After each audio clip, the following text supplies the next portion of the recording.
Hey everyone, it's RedStar. And I would like to talk about one of my all-time favorite movies, a coming-of-age classic, The Karate Kid. The story is about a young man named Daniel LaRusso who hits on another man's girl and pays the ultimate price for it.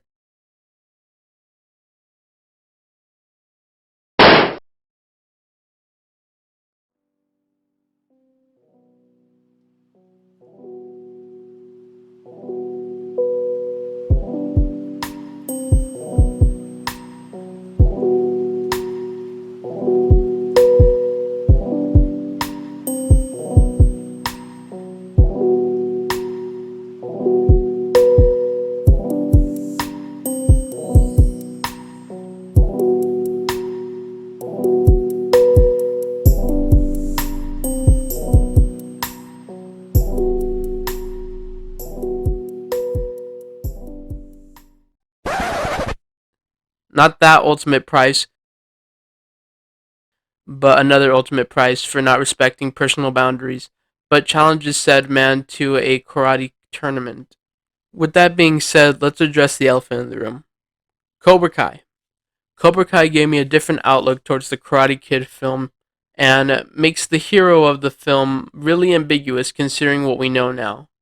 I will do my best in reviewing this movie with the perspective of someone who has seen Cobra Kai, and I will give my own perspective on who the hero is by the end of this review. The movie starts out with Daniel leaving his hometown of Newark, New Jersey. They travel by car all the way to Reseda, California. He immediately becomes acquainted with one of the locals by kicking a door in his face. He then talks to Happy Gilmore's grandma. That's not important to the story, but I thought it was a neat fact, and I just barely noticed it. Alright, well, getting back on track, Daniel and his mom seem to be getting settled down. They have a problem with a leak, so they decide to talk to the maintenance man, and that maintenance man happens to be Mr. Miyagi, who seems to be trying to catch a fly. Daniel is a little bit awkward, and he kind of sees Mr. Miyagi as a little bit weird at first. Now, after requesting Mr. Miyagi to fix his sink, he then goes off to a beach party who the person he kicked the door into invites him to. He sees this girl, Allie, who he awkwardly looks at before busting out into a soccer juggling solo.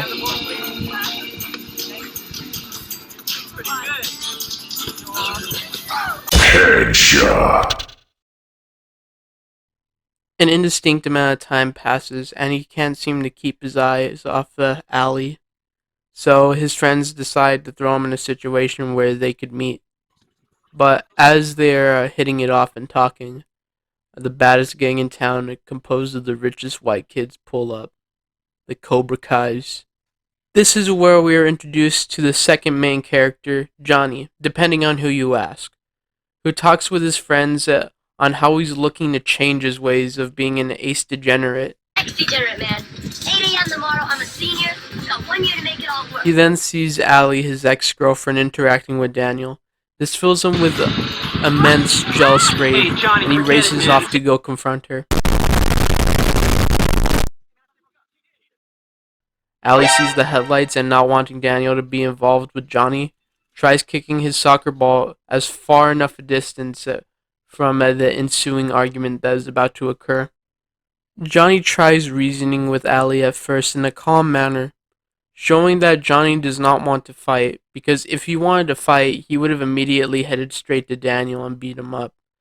But he tries taking a calmer approach, even though it doesn't end in a calm manner.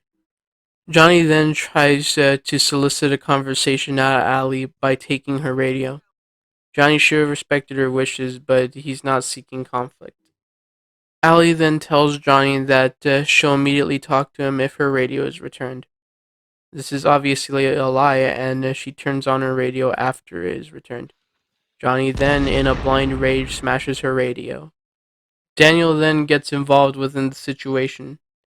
Daniel asks for the radio back, and Johnny is still caught up in his emotions and ends up pushing Daniel down to the ground. This is a gray area to me because Daniel didn't need to intrude on what was clearly a personal problem. Johnny also didn't need to push Daniel down, but Allie also could have intervened a little bit better.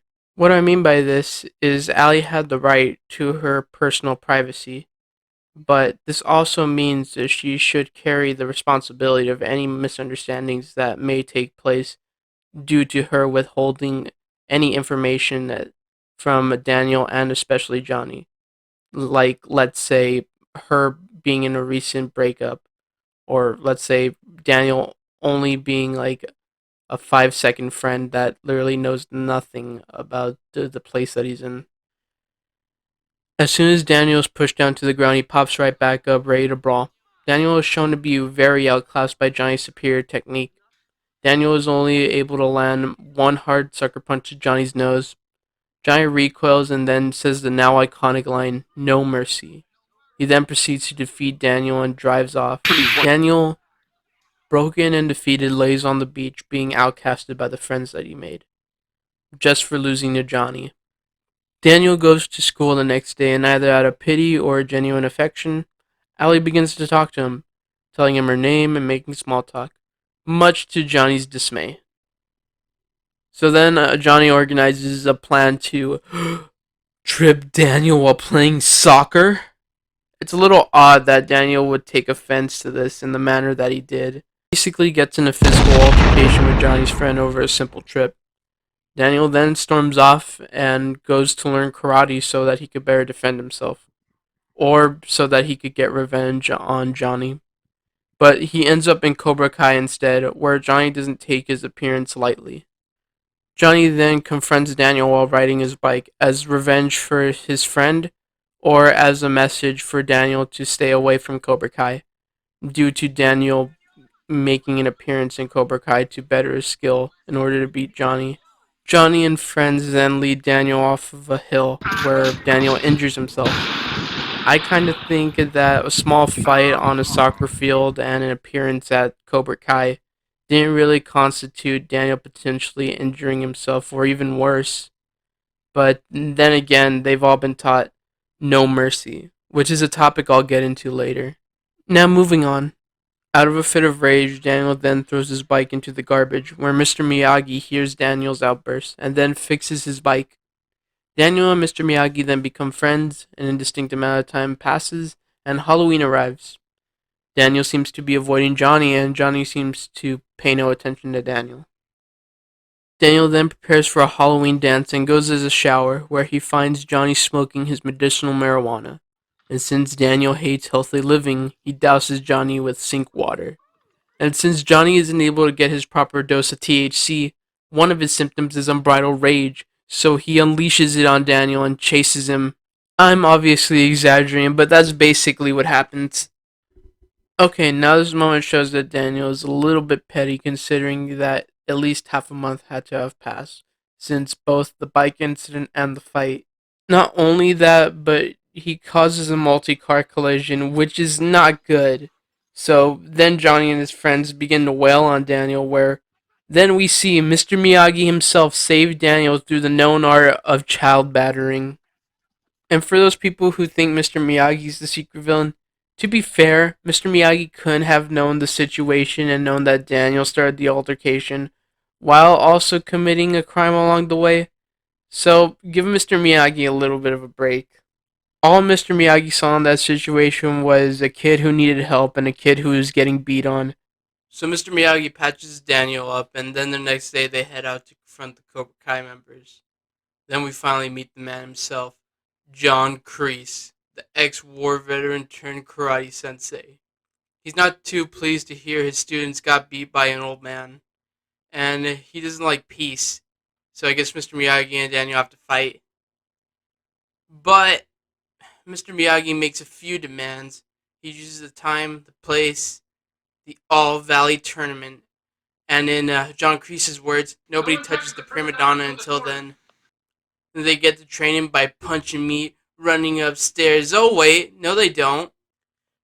Mr. Miyagi basically puts him through slave labor.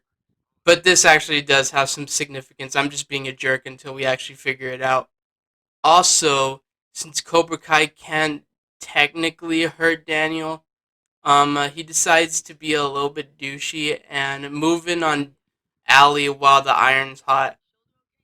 I personally would be burning with rage if I were Johnny, but I mean, this is why we're here to total up who's the worst person at the end. Daniel then goes on a date with Allie to deepen their bond, until Daniel gets embarrassed by Johnny for being a poor kid on the other side of the tracks. But I mean, he still has Johnny's girl. More training happens, but Daniel sees no progress and feels Mr. Miyagi's benefiting the most out of this relationship. So Daniel throws a small fit of rage and tries to storm out. Then Mr. Miyagi tells him to stay and show him the techniques that he's learned, but his arm's too sore from the manual labor. So Mr. Miyagi physically massages him in order to heal with Okinawa massage therapy. Disclaimer: this is not okay. Do not put your hands on somebody without their permission, even if you are professionally trained in massage therapy. But consent is key. Daniel then gets an improvised crash course on blocking techniques that he learned through muscle memory. And all it cost was painting a house, a fence, waxing a car, and sanding a deck. So everyone wins. Daniel then enters level 2 of the Miyagi-Do program, which is to learn balance. He balances in water, on top of a boat, but he just can't seem to find balance in the one place that matters: himself. This is further illustrated by Daniel embarrassing himself at a country club when he sees Johnny kissing Allie without consent. Oh, my. Yeah, it's pretty bad. I guess I'll have to say this again. Disclaimer: do not kiss anybody without your consent, as it is a form of assault. Thank you. After that, Daniel storms off to Mr. Miyagi's place, maybe to seek a little wisdom and guidance, but Mr. Miyagi is drunk and celebrating an emotional day for himself, his anniversary. Daniel then realizes that Mr. Miyagi's been through a lot in order to find his own balance, and he realizes his battle for balance is so small compared to the battle that Mr. Miyagi has been going through. Daniel is then shown setting out on his own and developing his balance, while also practicing a technique that Mr. Miyagi was seen doing earlier, the crane technique. The next time we see Mr. Miyagi, he's teaching Daniel his final lesson, the offensive portion of Miyagi-Do karate. After this, we skip to Daniel's birthday, which is a day or so before the tournament. Mr. Miyagi then gives Daniel the iconic gi to wear, and gives Daniel one of the most inspiring speeches. Yeah. Lesson not just karate only. Lesson for whole life. Whole life. Have a balance. Daniel then realized he still needs to make up with Ali before he could finally have true balance within his life. Daniel tries to approach Ali, but she rejects him, which causes Daniel to be a little bit frustrated. Ali then, frustrated, leaves the arcade, but Daniel then gets some added context to the situation that happened at the country club from Ali's friend. He goes to patch things up, and then, jeez, public decency? Alright, now after that abysmal display of affection, now it's time for the tournament. Daniel steals a black belt and is all ready to go. Alright, so let's just get this out of the way before it ends up on the Daniel and Johnny Sin counter. Okay, so Daniel really didn't steal the belt. I should rephrase that. Mr. Miyagi actually stole the belt. But, whatever. Okay, so Johnny makes it all the way, but Daniel also makes it all the way while destroying 3 Cobra Kais. So this gets John Kreese a little bit worried. So John Kreese advises Bobby, the guy that Daniel beat up on the soccer field, to put him out of commission. He does this by injuring Daniel's leg, and then Daniel has to be checked by the doctor and get certified. Finally, the doctor says that Daniel cannot go on any further. Daniel, not wanting to leave without giving his absolute best, asks Mr. Miyagi to heal his leg and to continue the final round in order to find true balance in his life. Right as the award ceremony begins, Daniel bursts out ready to fight. Kind of weird, like they were kind of announcing who first place was going to be, and they have to restart the competition, but it's fine. In real life, I think this would be far too late.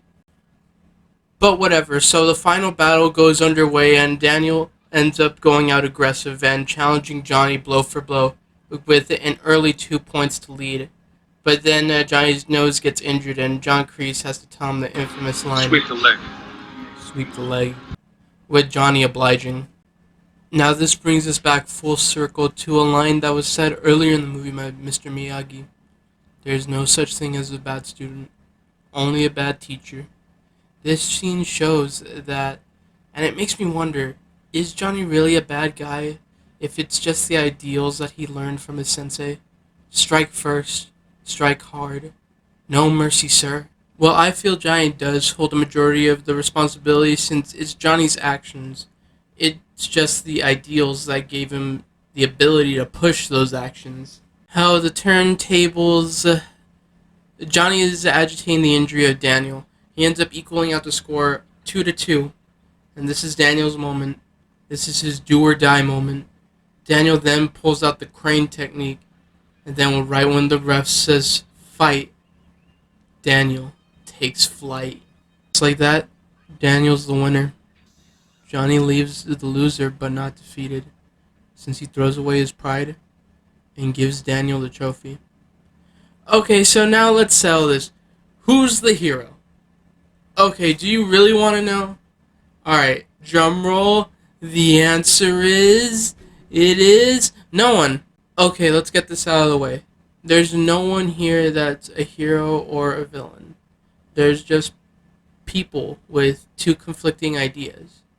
Just as it is in real life most of the time. Someone has to lose and someone has to win in this situation, and Daniel was the guy to win. Cobra Kai gave us some much needed context, but even Cobra Kai is split between who really the bad guy was. But this isn't a bad thing, because I think that this makes it more relatable as teenagers who have problems and use different ideas and different styles in order to solve their problems. But if you want to interpret it a different way, another way you can interpret it as is John Kreese being the real villain, considering that he is the one who implanted the ideals inside Johnny. Johnny is sort of the middleman, and so is Daniel. They're both sort of the middlemen for their sensei's ideals. Sort of like how other people were the middlemen for a greater evil. I won't really bring up examples because I feel those examples are a little too controversial, but that's besides the point. I think I've touched on this topic for long enough, but I'll come back to this with the sequels and maybe even the Cobra Kai series. But for now, I would like to say I know Dweller's changed since the last I saw him. So, I don't know.